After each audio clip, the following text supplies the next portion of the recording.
Now, two buyers bought into the same condo in KLCC. Similar size, similar price, even similar building as well. One got a very good deal and the other one actually overpaid. Now, this actually happens more often than you think, especially for Troika KLCC.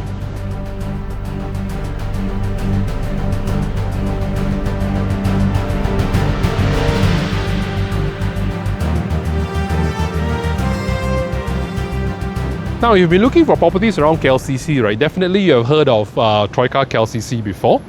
Designed by Foster & Partners, a very famous architectural firm. Right next to Ombak Mall, walking distance to the Twin Towers, and also accessibility is fantastic. You have the MRT and LRT all within walking distance. So on paper, right, this project should perform pretty well, right? Now, but here is where it gets very interesting. When it was launched like 15, 16 years ago, it was actually sold for around 1,800 to 2,000 ringgit per square feet. But present time now, 2024, 2025, even this year, 2026, it's around 900 to, transacting around 900 to about 1,200 per square feet.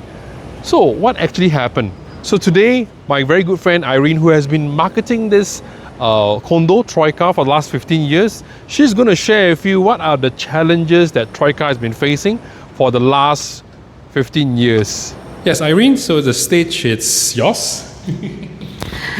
Yes, Kevin, just now you were mentioned that the price of the Troika, yes, when it was completed, the price that I transacted before were ranging from 1,800 to 2,000 per square foot. And now the transacted prices are ranging up to 1,001 to 1,002 per square foot, then the asking is 1,001 to 1,003 per square foot. Stagnant for the last few years. Yeah, so what are the challenges the Troika owner face in the building? I reckon number one is the construction surrounding the development since year 2013 until now. So it started with the upgrading of car park at KLCC Park, and then we have MRT construction in 2016, and Ombak will be completing by this year. This year, yeah. So in the past 13 years, Troika is surrounding by construction. As well, Ilham Tower as well, which is just opposite. Yeah, that's right. And especially during the MRT construction time, the road in front of Troika was completely blocked. So the access road become really not convenient. So that is one of it. And the second point is a lot of owners in this building are foreigner, so they do not have a representative or having an property management company that take care of their unit. So whenever maintenance work is required, there is nobody immediately jump into it. So just to add, the apartment that we're at right now, this is the one that has been vacant for, you can see, behind the kitchen, everything. But actually, right, that's not the main reason or the most important part. Because even today, you can have two buyers walking into this building and also walking away with completely different decisions. And the reason actually is quite simple.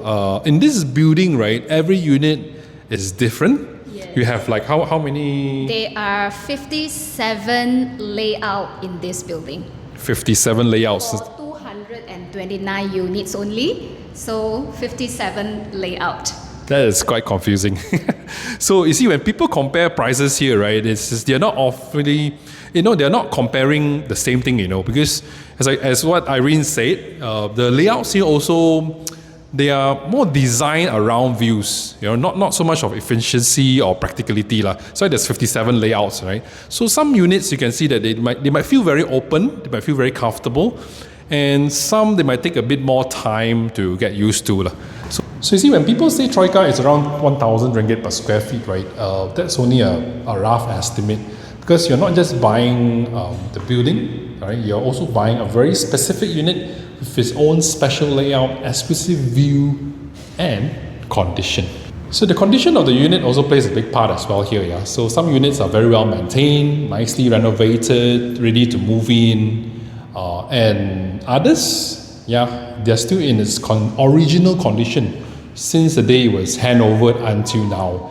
And that difference alone can already be a very big factor in terms of the price. And here's something that I noticed about Troika. People also tend to decide very quickly as well. I've seen clients walk in and they immediately say, wow, this is amazing, I like this. And I've seen clients, once they walk in, not 10 minutes or 5 minutes, within 1 or 2 minutes, right, they already know already this is not for them already. So as you can see, the building itself is very masculine, very robust, very solid. You know, nowadays they call it what, brutalist, you know, design, right?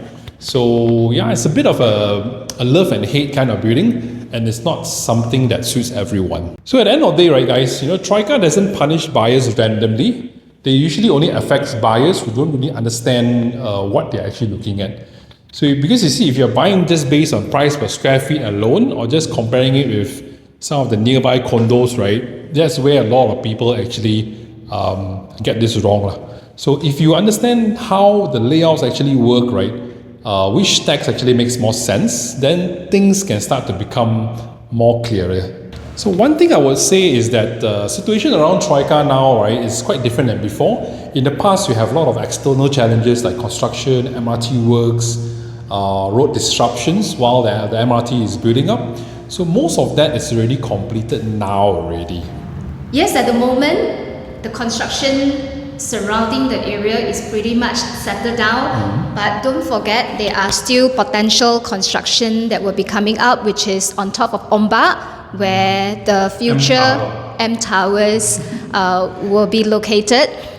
So M Tower, the idea came from KLCC, where they wanted to build another signature building in the city, which is taller than the Twin Towers at the moment. It will be sitting on top of Ombak, right? So the foundation, everything is done. Knowing KLCC, they will be getting a very good architect to build the signature towers, like what they did for the Twin Towers, even Ombak.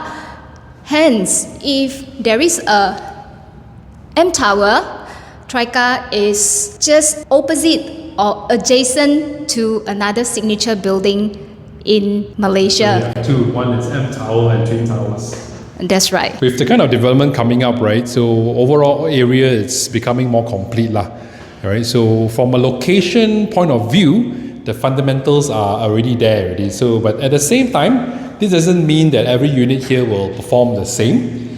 It still comes back to your selection. Yeah. So, final advice is that if you're seriously considering Troika, focus less on the average price, but really spend more time researching, understanding which layouts, which stacks actually works better, which one have better views. Then you'll know which units are worth the price that you're paying. So if you're looking for other properties around KLCC, right, you can check out my playlist. I've done quite a number of reviews on some of the trophy properties here. The Conley, Four Seasons, Jewel Residence, Oxley Tower. Check it out, right, if you want to know more. So if you are looking at KLCC properties and you are not too sure how to approach project that will suit you better, feel free to reach out to Kevin or myself. We'll be happy to show some of the property that suit your requirements and your goal.